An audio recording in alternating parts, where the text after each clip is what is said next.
तो मेरे दोस्तों, कैसे हैं आप सभी? बढ़िया होंगे। तो मेरे दोस्तों, रिसेंटली में मैंने एक वीडियो डाली थी जिसका नाम था मेरे दोस्तों most dangerous events in DC comics. तो मेरे दोस्तों, उस वाली वीडियो में मैंने शब्द का यूज किया था मल्टीवर्स, क्राइसिस इवेंट, रीबूट्स मतलब कि रीसेट, सिंगल अर्थ जैसे कॉन्सेप्ट का मैंने यूज किया था। तो मेरे दोस्तों, मुझे लगता है शायद जिसने भी वो वीडियो देखी होगी तो उसको थोड़ा ना एक समझ में नहीं आया होगा कि क्राइसिस इवेंट क्या है, मल्टीवर्स क्या है। मतलब कि जो डीसी कॉमिक्स का जो यूनिवर्स है वो थोड़ा समझना मतलब कि कॉम्प्लेक्स है। तो मेरे दोस्तों, इस वाली वीडियो में मैं आपको स्टेप बाय स्टेप वो भी आसान हिंदी में समझाऊंगा। तो चलिए दोस्तों शुरू करते हैं। इसमें पहला पॉइंट है डीसी यूनिवर्स की शुरुआत मतलब कि गोल्डन एज 1938 से 1950s तक। डीसी कॉमिक्स ने 1938 में एक्शन कॉमिक इशू 1 से शुरुआत की थी, जिसमें सुपरमैन पहली बार आया। फिर Batman, wonder woman, flash, green lantern, Aquaman जैसे हीरो आए। उस समय सबकी कहानियां अलग अलग दुनिया में सेट थी और हाँ मेरे दोस्तों, आपस में किसी का कोई कनेक्शन नहीं था।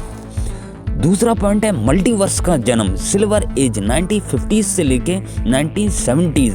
फिर डीसी ने पुरानी और नई कहानियों को जोड़ने के लिए मल्टीवर्स का कॉन्सेप्ट बनाया। मतलब कि कई अलग अलग यूनिवर्स हैं जहां अलग अलग वर्जन के सुपर हीरो रहते हैं। उदाहरण के लिए अर्थ 1 पर मॉडर्न हीरोज जैसे कि Barry Allen, Flash, Hal Jordan, Green Lantern.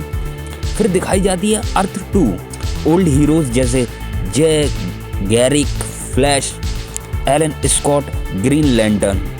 Earth 3 जहां सारे हीरो विलन होते हैं, क्राइम सिंडिकेट यूनिवर्स। अब डीसी में इन्फिनिट यूनिवर्स थे, हर जगह अपने वर्जन्स ऑफ सुपरमैन और Batman. Next point 3 crisis on infinite Earth 1985। पहला रीसेट यही था। इतने सारे यूनिवर्स में कंफ्यूजन बढ़ गया, इसलिए डीसी ने एक मेगा इवेंट बनाया जिसका नाम था क्राइसिस ऑन इन्फिनिट अर्थ, जिसमें विलन एंटी मॉनिटर ने पूरा मल्टीवर्स नष्ट कर दिया था। इसके बाद डीसी ने सब कुछ रीसेट कर दिया, जैसे कि सारी अर्थ्स को मिलाकर एक सिंगल अर्थ बनाया। मतलब कि अब सारे हीरो एक ही दुनिया में रहते हैं और यही था पहला और सबसे बड़ा डीसी यूनिवर्स का रीसेट। नेक्स्ट पॉइंट है पोस्ट क्राइसिस यूनिवर्स 1986 से 2011। इस रीसेट के बाद सब हीरोज की नई ओरिजिन्स लिखी गई, जैसे बैटमैन की कहानी ईयर 1 से शुरू हुई, सुपरमैन की कहानी मैन ऑफ स्टील से रिबूट हुई। मेरे दोस्तों, अब सबकी स्टोरी एक साथ एक टाइमलाइन पर चल रही थी। पांचवा पॉइंट है फ्लैश पॉइंट 2011, दूसरा सबसे बड़ा रीसेट। फ्लैश बैरी एलन ने अपनी मां को बचाने के लिए टाइमलाइन बदली थी, जिससे पूरा यूनिवर्स बदल गया, हीरो विलन बन गए, वॉर शुरू हो गई। जब फ्लैश ने सब ठीक करने की कोशिश की तो डीसी ने कहा चलो सब कुछ फिर से रीसेट करते हैं, और यहीं से शुरू हुआ the new 52 universe. Her hero की नई शुरुआत, 52 नई अर्थ्स, मॉडर्न लुक, नई ओरिजिन्स और नई कंटिन्यूटी। पार्ट 6 डीसी रिवर्थ 2016 यादें लौट आई। कुछ साल बाद डीसी ने देखा कि न्यू 52 में इमोशनल कनेक्शन कम है, तो इसलिए उन्होंने 2016 में रिवर्थ शुरू किया, जहां पुराने कंटिन्यूटी वाले कुछ यादें और रिश्तों को वापस लेके आए। एले वेस्ट मतलब कि फ्लैश का दोस्त ने मल्टीवर्स की पुरानी यादें वापस लाई। मतलब कि डीसी ने कहा सब यूनिवर्स असल में एग्जिस्ट करते हैं, बस सब भूल गए थे। 7 डार्क नाइट मेटल 2017-2018। बैटमैन ने डार्क यूनिवर्स खोज लिया जहां पूरे वर्जन्स एग्जिस्ट करते थे, जैसे कि द बैटमैन हु लव्स। इससे मल्टीवर्स फिर से बढ़ गया, अब इन्फिनिट मल्टीवर्स वापस आ गया। नेक्स्ट पॉइंट है 8वां डेथ मेटल 2020 मल्टीवर्स रिवॉर्न।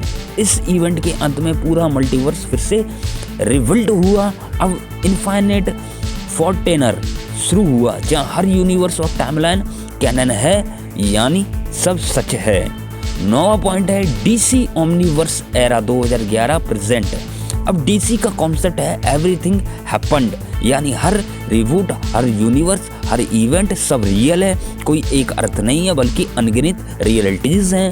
प्राइम अर्थ वो जहाँ अब मेन डीसी कंटिन्यूटी चलती है।